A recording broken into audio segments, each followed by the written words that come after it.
Por Amor às Cidades, Jacques Le Goff, editora Unesp, Conversações com Jean Le Brun, o sumário, introdução. Uma de suas ideias preferidas é que há mais semelhanças entre a cidade contemporânea e a cidade medieval do que entre a cidade medieval e a antiga. Sim, as funções da cidade e seus monumentos mudaram de tal modo que as duas cidades não são comparáveis. Em primeiro lugar, o templo. Curiosamente, não é mais isso que distingue a cidade medieval da cidade antiga, porque muitas vezes ou o templo foi reutilizado como igreja, ou então a igreja cristã foi construída sob o local do templo. Contudo, com a igreja, um elemento fundamentalmente novo sobreveio. Os sinos aparecem e se instalam no século VII no Ocidente. Eles serão pontos de referência da cidade, em particular na Itália, onde o sino muitas vezes é instalado não no corpo do monumento, como seria o caso mais frequente no resto do Ocidente, mas ao lado, numa torre especial, é o campanário. Quanto ao anfiteatro, ele foi abandonado, já que o cristianismo ocidental não admite mais o circo, diferentemente de Bizâncio, em que a cidade antiga persiste. Uma cidade antiga, que é verdade, não data senão do século IV, já que Constantino fundou-a apenas em 330. O local serve doravante como depósito de pedras de construção. Se ele subsiste ainda hoje, é graças a uma hábil reconstituição. O estádio não tem mais sua razão de ser. O esporte toma formas completamente diferentes. Reservado à classe nobre, ele se torna essencialmente exercício militar. As termas desaparecem, já que se estabelece uma nova relação com o corpo, assim como novas formas de higiene e de sociabilidade. A Idade Média não foi um período de imundície. A higiene corporal, em particular, é objeto de cuidados, seja no âmbito privado, seja mais tarde em estabelecimentos especiais, as saunas, que terão, aliás, má reputação, e em parte merecida, porque desempenhavam também o papel de bordel. Ao lado da região das termas antigas em que as pessoas se lavavam, sentava-se às mesas das tavernas onde se discutia. Elas também não têm mais razão de ser. Além do mais, a praça pública muda de estatuto. Nada mais de fórum. Não temos mais o lugar central em que os cidadãos se encontram na ausência de instituição urbana comum. Apaga-se esse hábito de discutir em conjunto os negócios da cidade ou os negócios privados. Quando há encontros e discussões, isso se dá com mais frequência nas igrejas, sobretudo na sua parte anterior, que geralmente é mais desenvolvida e a qual se dá um nome antigo, o átrio. O mercado, contudo, resgata a tradição do fórum. Sim, e um historiador russo muito original, Mikhail Bakhtin, mostrou isso muito bem. Mas se existe recriação, isso acontece em circunstâncias e sobre formas muito diferentes daquelas da antiguidade. O aspecto da cidade construída para os vivos também mudou quanto ao lugar dos mortos. Os gregos e os romanos impeliam o morto impuro para fora da cidade, o mais das vezes, sobretudo, para as pessoas ricas ou importantes, ao longo das principais vias que partiam da cidade. O cristianismo urbaniza os mortos e a cidade torna-se também a cidade dos mortos. O cemitério, um lugar de sociabilidade, alheio a todo respeito religioso, ele somente terá um estatuto exclusivamente religioso tardiamente, a partir do século XIII. Até então, é um lugar de encontro e mesmo de diversão. Nunca se perde tempo exercitando um pouco a etimologia. Ville vem de vila. Não nos esqueçamos de que a palavra ville, para designar aquilo que chamamos de cidade, é muito tardia. Até os séculos XI e XII, escreve-se quase que estritamente em latim, e para designar uma cidade usa-se civitas, cité, ou urbis, a rigor, mais basicamente civitas. E quando as línguas vernáculas aparecem, o termo cité vai permanecer por muito tempo. Ville tomará o sentido urbano apenas tardiamente, já que, como você lembrou, antigamente a palavra designava de fato um estabelecimento rural importante. Uma vila não se deve pensar em casa de subúrbio atual, é o centro de um grande domínio. Do ponto de vista dos materiais, a construção permanece em geral bastante modesta, mesmo quando se usa a pedra. Não se pode falar de castelo. Enfim, a vila é um domínio, com um prédio principal que pertence ao senhor. Em consequência, é um centro de poder, não apenas do poder econômico, mas também de poder em geral sobre todas as pessoas, os camponeses, os artesãos que vivem nas terras ao redor.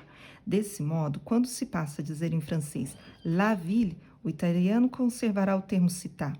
Marca-se-á bem a passagem do poder do campo para a cidade. O termo vila, esse se aplicará à aldeia nascente a partir dos séculos 9 e 10.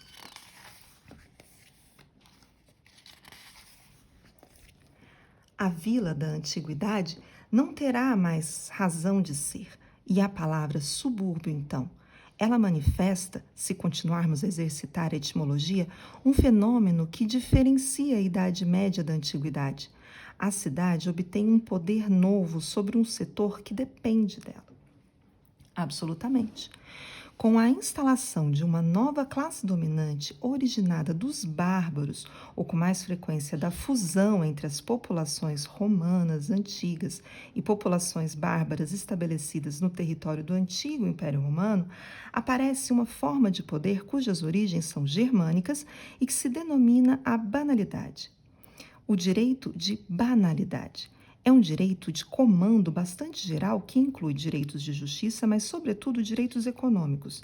A obrigação de moer sua farinha no moinho do senhor, a obrigação de pagar para poder vender sua colheita no mercado, etc. É o direito de banalidade. E a partir do século XI, aproximadamente, esse direito espalha-se essencialmente no campo e forma-se uma estrutura que é típica da feudalidade que se chama senhoridade banal. Mas esse termo, a banalidade, diz respeito também ao território urbano e, sobretudo, suburbano. A partir do século X, mas principalmente no XI, é o grande período de urbanização.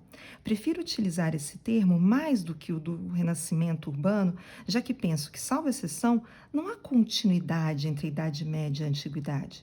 Esse desenvolvimento urbano faz-se a partir de núcleos. Esses núcleos são dominados ou por senhor eclesiástico, o bispo em geral, nas cidades episcopais, ou por um senhor leigo, sobretudo um conde, desde a época carolíngia. Eles governam a partir de seu palácio episcopal ou de seu castelo, que na Itália são frequentemente estabelecidos em lugares escarpados, que serão chamados de rocca. Em torno desses postos de comando constituem-se dois tipos de território. De um lado, a cidade propriamente dita, cingida em torno deles e entremeada de campos e de outro dos burgos da periferia. Desde o século XII, a evolução das cidades medievais constituiu na reunião lenta e numa única instituição do núcleo primitivo da cidade e de um ou dois burgos importantes. A cidade vai, portanto, lançar seu poder sobre certa extensão em volta, na qual exercerá direitos mediante coleta de taxas. É isso que se chamará de subúrbio. É certo que já existiam em Roma os arabaldes, por exemplo, os arabaldes dos marinheiros, da Peble, com a malfamada subúrie. Mas a unidade contemporânea entre cidade e seu subúrbio, tão interdependentes, data da Idade Média.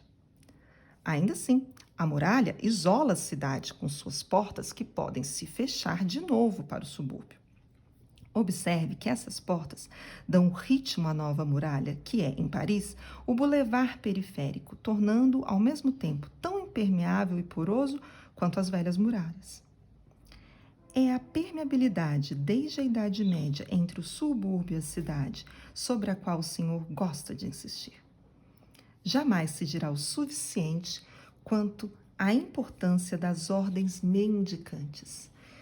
Dominicanos e franciscanos, principalmente na história das cidades da Idade Média. Vou contar como os mendicantes utilizaram a unidade, o vai e vem entre cidade e subúrbio. No século XIII, parecia essencial a essas ordens fazerem-se aceitas, dando às populações o exemplo da pobreza e da humildade. Elas extraem as lições dos movimentos sociais que estão emergindo, nos quais as pessoas simples da cidade questionam a atitude dos poderosos e, em particular, a dos senhores, os quais, de seu campo, de suas fortalezas, continuam a dominar o espaço, incluindo o espaço urbano. Em contraposição, a riqueza se cria de um modo ainda mais brutal na cidade, com os mercadores, os burgueses, o comércio. Diante da arrogância dos novos ricos e dos antigos poderosos que estão sempre aí para convencer o povo, para não deixá-los rebelar-se contra a ideologia cristã da época, perdoe-me a expressão, essas novas ordens mendicantes querem dar o exemplo. É essa mesma expressão que eles empregam, pregar o exemplo. Como então eles concebem sua inscrição no espaço? Eles chegam a uma cidade, fala-se deles, são novos personagens que provocam uma certa curiosidade, mas eles ainda não adquiriram prestígio nem poder e, além disso, empenham-se em pôr em prática os ideais que pregam. Onde vão se estabelecer então? No limite da cidade e, com frequência, fora dela, na proximidade de suas portas, onde o terreno é barato, onde muitas vezes recebem de presente uma casa ou um lote de terra. Como este não tem valor tão alto, não chega a ser um donativo oneroso o que lhes é concedido. Já não são mais os templos dos séculos precedentes em que os ricos senhores davam aos conventos beneditinos, às igrejas, vastas terras situadas no campo e mais raramente na cidade. Os mendicantes, portanto, encontram-se modestamente isolados na periferia, perto da muralha, no interior, mas às vezes também no exterior da cidade. Eles manifestam assim o caráter subordinado e pobre do subúrbio com relação à cidade e ao centro da cidade. E o que acontece em seguida? Rapidamente, os mendicantes, dominicanos e franciscanos em particular, tornam-se conhecidos, estimados e poderosos. Não diria ricos, porque recusam sempre a propriedade individual, mas são assessorados por administradores leigos que gerenciam para eles os bens importantes, e seus conventos e suas igrejas aproximam-se pouco a pouco do centro, ou, em todo caso, do interior da cidade. Isso é muito nítido na Itália, em Florença, em Veneza. Na França, muitos desses conventos foram destruídos quando da Revolução Francesa. Podemos apenas decifrá-los nos nomes dos lugares e ruas ali onde estavam instalados, sobre a Revolução Francesa, os clubes políticos. O convento dos Jacobinos, do qual nada mais resta, que ficava ao lado do Panteão, na rua Saint-Jacques. E o convento dos Cordeliers, cujo vestígio é na Universidade de Paris 5, a antiga Faculdade de Medicina.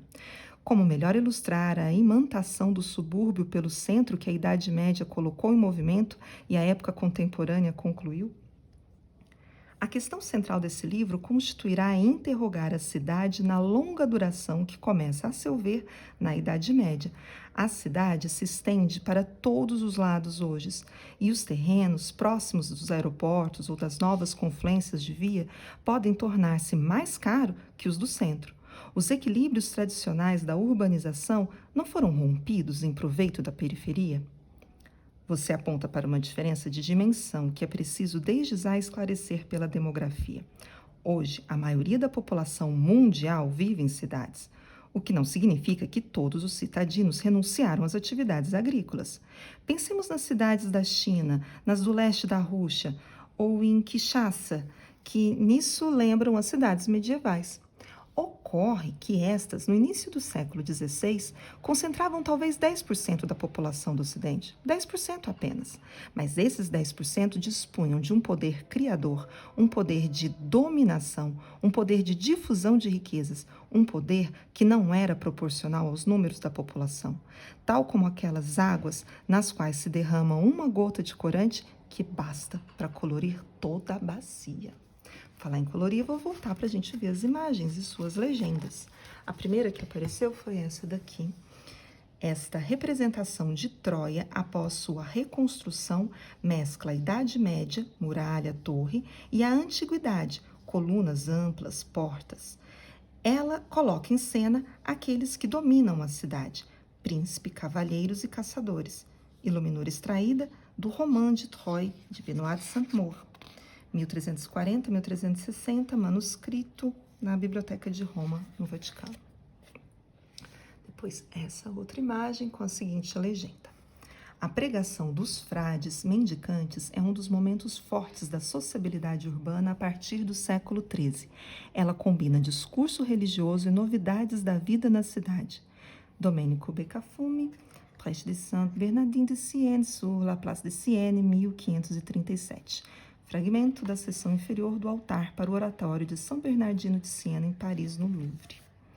E essa maravilha. Na Idade Média, o castelo, lugar de poder econômico e político, domina a sociedade camponesa. É muitas vezes contra o poder senhorial que a cidade afirmará sua independência e depois sua influência sobre o campo ao redor. Lavouras diante do castelo de Lusignan, detalhe do calendário com zodíaco mês de março.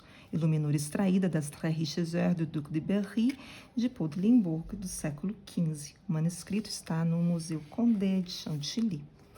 Aí tem essa imagem dessa página, em contraposição com essa imagem dessa página, e a legenda.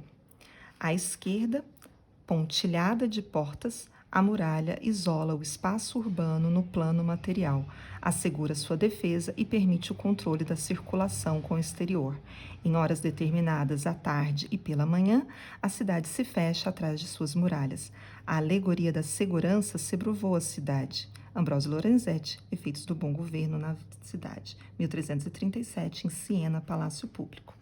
À direita, Luís XIV põe fim ao enclausuramento de Paris, transformando as muralhas em boulevard com plantas, os atuais Grands Boulevards. Hoje, a via periférica Muralha Oca cerca a cidade para responder a uma nova necessidade, melhorar a circulação urbana.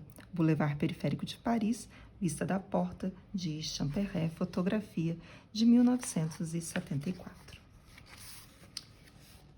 E, por fim, a partir do século XIII, a notória opulência da igreja suscita a dúvida em número cada vez maior de fiéis. São Francisco e São Domingos estão na origem de uma renovação da sensibilidade religiosa. Instalam-se nas portas da cidade, assumem sua pobreza e atraem número cada vez maior de leigos. Na fachada de um hospital, simbolizando a caridade urbana, os fundadores das duas grandes ordens mendicantes urbanas no início do século XIII trocam um abraço que exprime a paz e a fraternidade que fazem reinar na cidade. Andrea della Robbia, Reencontro de São Francisco de São Domingos, no século XV, em Florença, no Hospital São Paulo dos Convalescentes. E esse é o fim da introdução.